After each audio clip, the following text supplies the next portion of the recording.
Welcome back, everybody. This is going to be the first in a series of habitat design plan videos that I'm going to do. So I'm going to start by focusing on this 150 acre parcel. It's approximately 150 acres that I did about a year ago. And in particular, I want to focus on this southeast corner here to start. I'm going to break this video up into a couple different pieces because it's going to be fairly lengthy. But I'm going to start by focusing on the southeast corner and we'll get into the details. So this is the southeast corner of this property that we were talking about.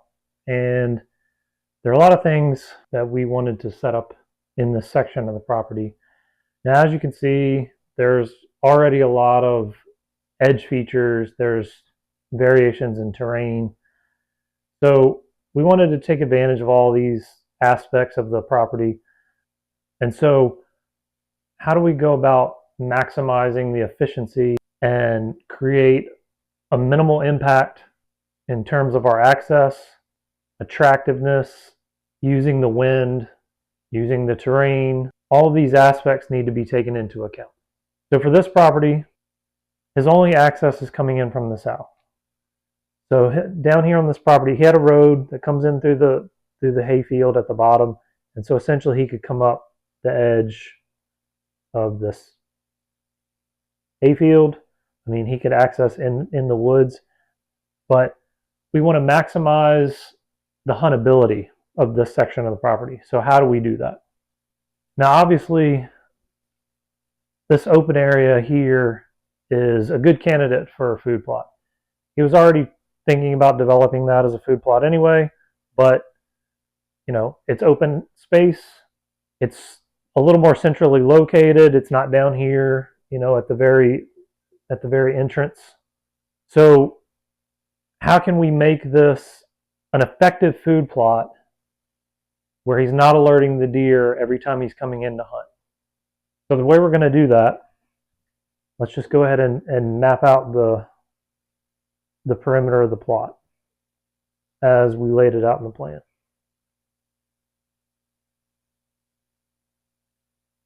And you've got these two clumps of trees that already exist out here, and he's planning on leaving those. Number one, it's a little bit less work, but number two, it's creating additional edge. So that's as it exists now. How do we hunt this effectively and not alert the deer? So the first thing that we recommended was putting in some screening. We wanted some screening down here along that south side of the food plot, blocking off the pasture and blocking off his access. Another thing we wanted to do is, just in case there are deer that are in this open section, we wanted to screen off this edge of the pasture as well. So his access, he's going to be coming in just inside the tree line here and staying behind that screen.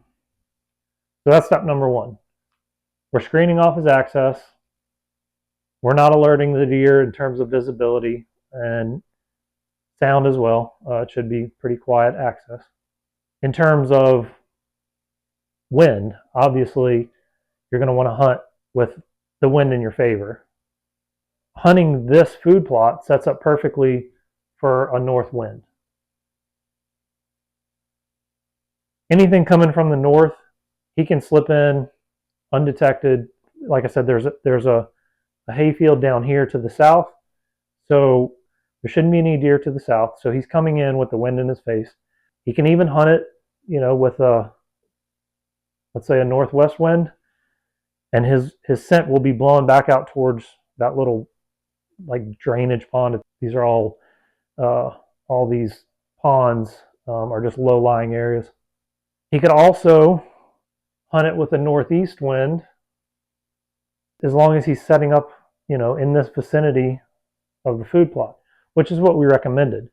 So his stand, the first stand, is actually going to be down here in that corner. We chose this setup for a couple different reasons. Number one, he's got multiple wind directions, northeast, north, northwest. Number two, these clumps of trees with the edges that that they create out in the food plot, he's essentially setting up to overlook those edges. Now, another thing to further enhance this plot and make it more effective is we added some screening, and which is essentially an edge feature. We added a couple of edge features using a screening blend to kind of draw the deer in from the north, from the northwest, and from the west, kind of draw them towards these edges. We also set up a screen on this side of the plot. Now, the reason for the second screen is it gives him another option. He's got another stand option, which is actually going to be close to bedding. So he's going to access the same path coming in, but instead of coming up to this stand, he's actually going to walk kind of along the edge of this pond down where it's low and just pop up the hill and sit in this corner where he can see down the food plot this direction. He can still see out in this section, but he can also hunt this bedding area. And it's going to be similar wind, so a north wind is going to be ideal. He could still hunt a northwest. It's going to be blowing sort of down by the edge of this pond. He could still hunt a northeast, blowing back out towards this hayfield where there shouldn't really be any deer activity. But this is going to be like an old field regenerated bedding pocket. And he's essentially just going to let it naturally grow up. He may seed some pollinator mixes or some switchgrass in, maybe plant the occasional shrub or tree in there, but for the most part, we just want it to thicken up. Another thing that we wanted to do to hinder deer movement in terms of getting behind the stand is he's actually going to add like a fence or wind screening along that side of the access trail. So what that does is any deer activity that's up in this area, it's going to force them at least along the edge of the bedding or through the bedding and not behind his stand downwind. Now on the far eastern edge of the property, if you remember, this is the property line. We didn't want to do a whole lot to promote deer activity. We wanted to keep it as what I call a dead zone. We're not really creating any enhancements here. We're not going to try to turn anything into bedding. We're not going to try to thicken it up. We're not going to try to put any food in. But there's an access road. It sort of winds in like this. And so we want him to still be able to access the eastern half of the property. And by leaving this area unimproved, there should be minimal deer activity. What deer activity is there should be mostly just passing through. Now, we did want to leave him the option to hunt this side with the west wind. So one of the things that we did was we added some screening close to the property line, and then we added a stand kind of near this little small drainage area right about there. And what that's going to allow is it's going to prevent deer from getting downwind on this side, hopefully. So again, if you're hunting it, this stand with the west wind, your scent's blowing back out into that pond. Any deer activity is most like anything coming from the east anyway. If it's coming from off the property, is most likely coming between those pinch points and hopefully coming along the edge of that drainage and in between that and the screen. We're just trying to prevent the deer from getting downwind. Now, obviously, they could still make a small little trip right there along the edge, but it drops off. It's a little bit steeper. So ideally, they'll stay up here where it's a little flatter, a little easier walking, and we can just kind of guide them right through that little pinch point there. For the rest of this southeastern section of the property, we're going to focus on this portion here. So it's wooded. There are a lot of existing access trails. And so we wanted to do two things with that. Number one, We wanted him to be able to still continue accessing from the south like he is currently, which is this trail coming up here. But we wanted to focus in on creating some bedding and some additional food opportunities. What I mean by that is these trails up here that you can see, they're not going to be used for any sort of access. So we're going to turn those into additional food. He's going to try to widen them a little bit, but for the most part, he's going to plant them as is and create additional forage.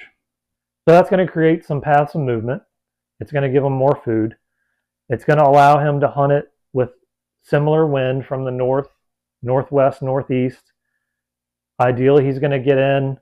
He's going to be elevated so the deer shouldn't see him, coming in from below. They shouldn't smell him, and for the most part, they shouldn't hear him. He's going to be able to set up somewhere along this area here. And I forgot to mention, we actually continued a little bit of the food down, and it meets up where essentially his access stops. Again, wind's coming from the north, northwest, and northeast. And we're not improving anything down here on this bottom half. So again, a deer dead zone, we're trying to keep the deer from using that area as much as possible. So we're not improving the hayfield, we're not improving the open woods. Deer can pass through, but ideally they're not going to be congregating there, and they're not going to be staying for any length of time. What else do we want to do to this section to hold the deer, attract the deer, and hold them in close proximity to his hunting setup? If you notice, based on the contouring, this is the ridge top. So it's a good opportunity to create some bedding. They can be elevated, they can see, for the most part, danger, choose their wind based on which side of the ridge top that they actually want to bed on. By creating multiple bedding options up here, we're giving them pretty much everything they want. So if we have kind of a bedding section over here on the western side of the ridge top, a bedding section over here on the eastern side of the ridge top, we'll give them obviously some bedding up here, maybe a little bit bigger bedding section there. And then we want to create a little bit of a thick edge, but we don't really want it to turn into bedding. So we're just going to do like an FSI or stand improvement pocket in this area, and we'll just add some different coloring in the interior here. So hopefully they won't be bedding, but it creates another feature of edge. So you've got bedding pockets, you've got food, you've got edge, you've got terrain, all in this vicinity where he can hunt it with a low impact wind. Hopefully this is a good demonstration of kind of why I chose where each enhancement goes, why I think it's effective, the most effective way to set up this portion of the property. Strategically, this is what makes sense so that he's hunting his deer without alerting them. Obviously, it's a lot of work. And like I said, this is a 150-acre parcel, so he's going to have years worth of improving. It's never a never-ending process anyway, but he's going to have years worth of improving his parcel, and hopefully he'll have a lot of success. In the next video, I'm going to focus on a different portion of this property, so hopefully you enjoyed it.